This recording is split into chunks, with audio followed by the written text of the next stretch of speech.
ईश्वर लेगा तुमसे बदला एक रोज। यदा यदा ही धर्मस्य ग्लानिर्भवति भारत अभ्युत्थानम धर्मस्य तदात्मानं सृजामहे। ईश्वर आएगा। रावण आया था तो राम को भेजा, अंधकासुर आया था तो दुर्गे माता को भेजा, दुर्गम राक्षस आया था तो भगवती मां को भेजा था। और तुम जैसे जालिम अगर फसादी बनकर फसाद मचाते हो तो कल की अवतार के ये आशिक पैदा होंगे। कभी न कभी ईश्वर भेजेगा किसी को और तुम्हारे एक एक जुर्म का, तुम्हारे एक पाप का तुमको हिसाब देना पड़ेगा परमात्मा के पास। ये मैं नहीं कह रहा हूं, ये श्रीमद् भगवत गीता कह रहा है। यदा यदा ही धर्मस्य ग्लानिर्भवति भारत अभ्युत्थानम धर्मस्य तदात्मानं सृजामहे। जब जब अच्छाई को कोई मारता है तो उस अच्छाई के मारने वाले राक्षस का वध किया जाता है। रुद्रवो गिरीवाश्रयित पिशाच अव ब्रह्माद्विषो जहितुवम तूर्यतरुषतः। जो आदमी राक्षस होता उसकी गर्दन मार दो, ये ईश्वर भी कहता है। लेकिन हम चूंकि कानून हाथ में नहीं लेना चाहते, हम सब्र करते हैं।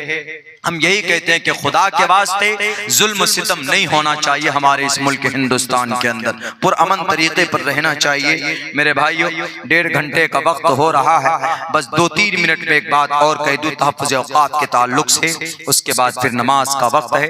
हजरत काजी साहब ने कहा कि 2 बजे तक पढ़ सकते हैं। वो हमारे रहबर हैं, हमारे मुशफ़िक़ के मुरब्बी है। मैं तो एक तालिब इल्म की हैसियत से आपके बीच हाजिर हुआ हूँ। तहफ़्फ़ुज़ औक़ात, तहफ़्फ़ुज़ औक़ात के अंदर भी जो आज कुछ लोग इसको अपना हड़प करना चाहते हैं, ये भी हमारे आमाल बद का नतीजा है। पूरी दुनिया के अंदर जो मुसलमान इतना परेशान है ना, तो मुसलमानों के आमाल बद का नतीजा है। अल्लाह का कुरान कहता है ज़ारल फसाद फिल बर्रि वल बहरि बिमा कसबत ऐदिन नास। इतनी सारी जमीन है भारत के अंदर, अगर सारी प्रॉपर्टी का सही मैनेज होता ना तो हमारी मस्जिद का, हमारे मदरसे का, हमारे मकतब का, सबका निजाम चलता, चंदा नहीं करना पड़ता। आज एग्जाम्पल देता हूं, महाराष्ट्र एक स्टेट है, वहां पर 1 लाख एकड़ जमीन है। किसकी? वक्फ की। 1 लाख एकड़ जमीन रजिस्टर्ड है। उनमें से 70,000 एकड़ जमीन, 70,000 एकड़ जमीन गैरों के कब्जे में। 1990 से लेकर सन 2002 तक 11,000 करोड़ रुपए की वक्फ की जमीन बेची गई। बेचने वाला कौन? हम और आप। अल्लाह मोदी योगी को नहीं तसल्लुत करेगा तो किसको करेगा? सबक पढ़ाने के लिए है ये हमें और आपको। सिर्फ 30,000 एकड़ जमीन है जिनमें सिर्फ टावर लगे हैं ना, उन टावर का सालाना आमदनी पता है कितना? 10 करोड़ रुपए। अब वक्फ की प्रॉपर्टी से हमारा मदरसा चल सकता है, मस्जिद के इमाम को तनख्वाह मिल सकती है, हमारे मकातिब चल सकते हैं, गरीब बच्चों की शादी हो सकती है, हमारी यूनिवर्सिटी नहीं है, कोई भी मेडिकल कॉलेज नहीं है, ये बना सकते हैं हम। लेकिन पिछले लोगों ने गलती की, जिसकी बुनियाद पर देखा गया बाज़ाब्ता उस मिनिस्टर ने क्या उदाहरण दिया, इतने करोड़ इतने एकड़ जमीन है, आमदनी जीरो है, इसीलिए हम इसको इस्तेमाल में लाकर आमदनी देना चाहते हैं वक्फ बोर्ड को। तो इससे सबक लेना चाहिए ना। हमारे लोगों ने क्या किया बैठ करके? करप्शन, घोटाला। हैदराबाद में आज भी कई ऐसी बिल्डिंग है वक्फ की, वक्फ प्रॉपर्टी की, जिसकी आज जो रेंट है, जो किराया है 150-250 रुपए है। 250 रुपए कहाँ? रजिस्टर्ड में। बाकी आता कितना है? 25,000 रुपए रेंट आता है, 250 रुपए लिखा जाता है। बेईमान कौन? हम और आप। और हमारी और आपकी बेईमानी की वजह से अल्लाह तबारक व तआला हमारी प्रॉपर्टी को दूसरों के कब्जे में दे रहा है। इसीलिए हमारे अंदर भी इस्लाह की जरूरत है। हम ये लड़ाई लड़ेंगे, लेकिन उसके साथ साथ हमारे अंदर इस्लाह की जरूरत है। हमारे रहबर, हमारे कायद को इस बात को भी देखना होगा, पूरे भारत के मुसलमानों को, दानिश्वरों को, उलमा को, सबको एक प्लेटफॉर्म पर आना होगा।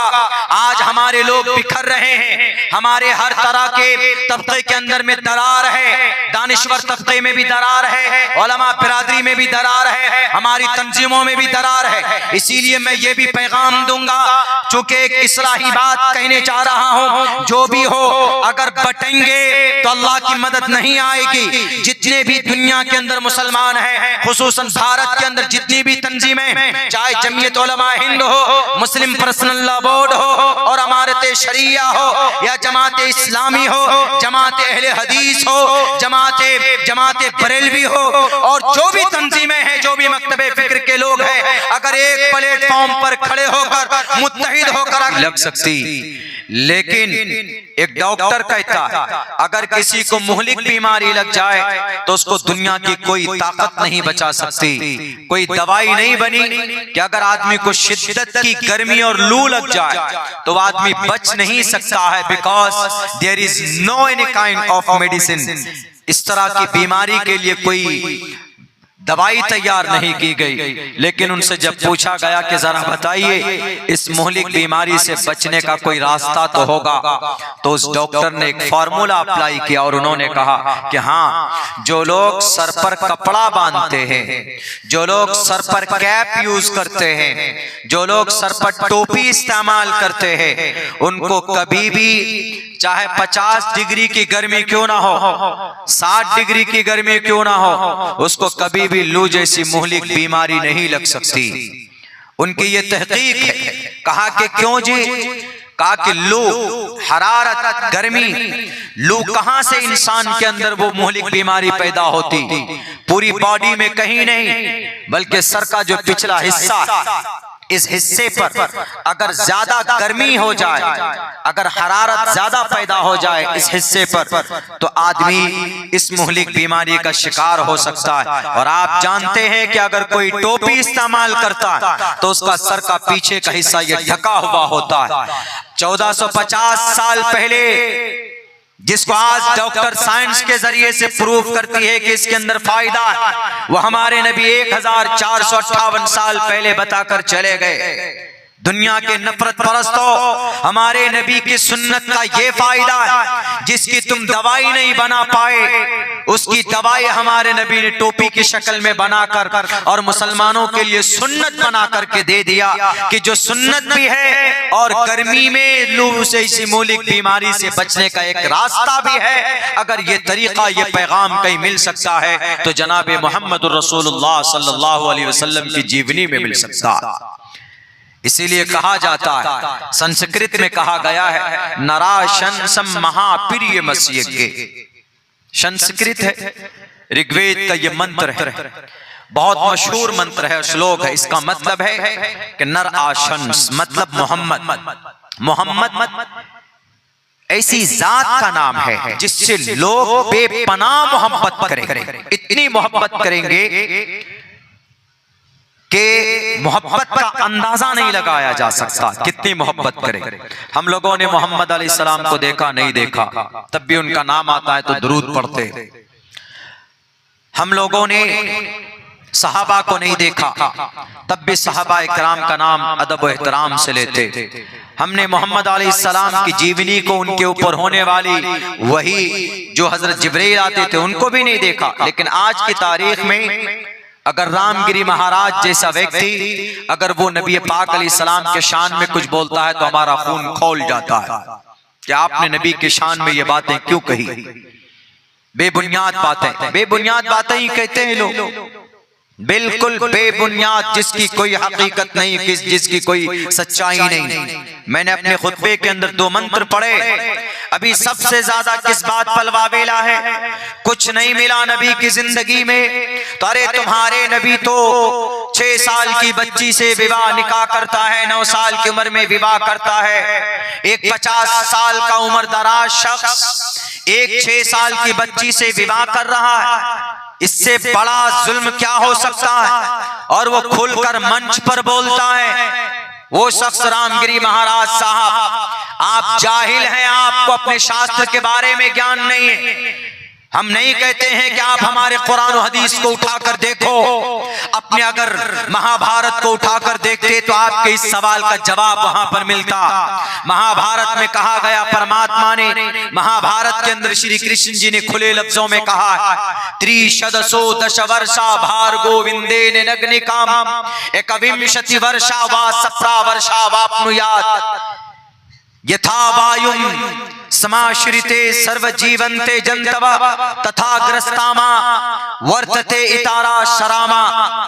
महाभारत का मंत्र है। इसका मतलब यह है कि अगर कोई 30 साल का मर्द अगर 10 साल की औरत, बेटी से, लड़की से, औरत से जिसको हैज का खून न आया हो उससे विवाह कर सकता है।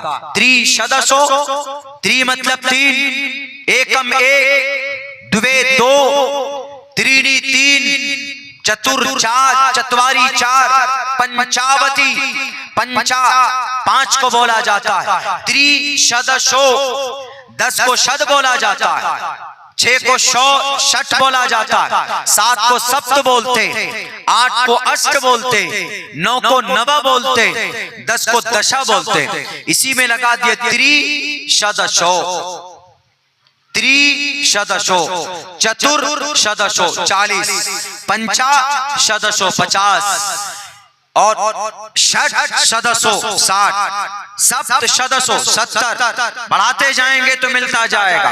क्या कहा? त्रिशदशो 10 वर्षा, 10 बरस की लड़की से 30 बरस का मर्द विवाह कर सकता है। पढ़कर देख लेते कम से कम, नबी की जात पर कीचड़ उछालने से पहले। त्रिशदशो 10 वर्षा, बरस बोलते हैं असल में कि 3 बरस, 1 बरस, 2 बरस हम लोग बोलते हैं, लेकिन संस्कृत में बरस नहीं इस्तेमाल होता, वर्ष इस्तेमाल होता है, वर्षा। त्रिशदशो 30 साल का मर्द, 10 वर्षा 10 साल की बेटी से, लड़की का, कन्या से जिसको हैज ना आया हो। हैज उस वक्त बच्ची को आता है, लड़की को, समाज की बेटी को जब हैज जब आता है, जब वो बालिग हो जाती, जब वो मैच्योर हो जाती, जब वो बुलूगत को पहुंच जाती, and she is able, she has a capacity to be a very good mother. जब वो मां बनने के लायक होती है तो उस वक्त अल्लाह तबारक व तआला का निजाम सिस्टम है कि हैज का खून आता है, जिसको माहवारी बोलते हैं, बाज लोग MC भी बोल देते। तो उसके लिए कहा गया त्रिशदशो 10 वर्षा भार गोविंदे ने नग्न काम निकाह कर सकती है ऐसी लड़की जिसकी उम्र 10 बरस हो, और ऐसा मर्द जिसकी उम्र 30 बरस हो। और नीचे आई, नीचे कहा गया 21 बरस का मर्द, 21 वर्षा 21 बरस का मर्द, सप्रा 7 को बोलते हैं सप्रा, सप्रा वर्षा वापनुयात 21 बरस का मर्द 7 बरस की लड़की से विवाह कर सकता है। इसमें तो और कम कर दिया, 7 ही बरस की लड़की कर दी। तो इससे साफ पता चलता है कि 7 बरस की लड़की भी मां बन सकती है। अभी सन 2023 के अंदर एम्स कॉलेज, एम्स जो हॉस्पिटल है दिल्ली के अंदर, वहां पर एक केस सामने आया, 7 बरस की लड़की मां बनी है। तो इसका मतलब महाभारत में जो ये बात लिखी हुई है 21 वर्षा वा सप्रा वर्षा वापनुयात, ये कोई गलत नहीं है। हमारे नबी ने 50 साल की उम्र में अगर 9 साल की लड़की से विवाह किया, निकाह किया है, तो महाभारत के अनुसार गलत नहीं है, बिल्कुल सही है। और फिर सामाजिक एतबार से बिल्कुल सही है। आज बच्चियां बिगड़ती है, ज्यादा उम्र की हो जाए, वक्त पर शादी न की जाए तो समाज का लड़का भी बिगड़ता और समाज की लड़की भी बिगड़ती। ज्यादा उम्र हो जाए, माँ बाप शादी नहीं कराते हैं कि नहीं हमारी बच्ची और बच्चा पढ़ रहा है, पढ़ाई कर रहे हैं, ये पढ़ेंगे, ये डॉक्टर इंजीनियर बनेंगे, उसके बाद हम विवाह कराएंगे। डॉक्टर इंजीनियर तो बच्चे बच्चियां नहीं बनते, लेकिन 10-11 साल में वो बालिग जरूर हो जाते।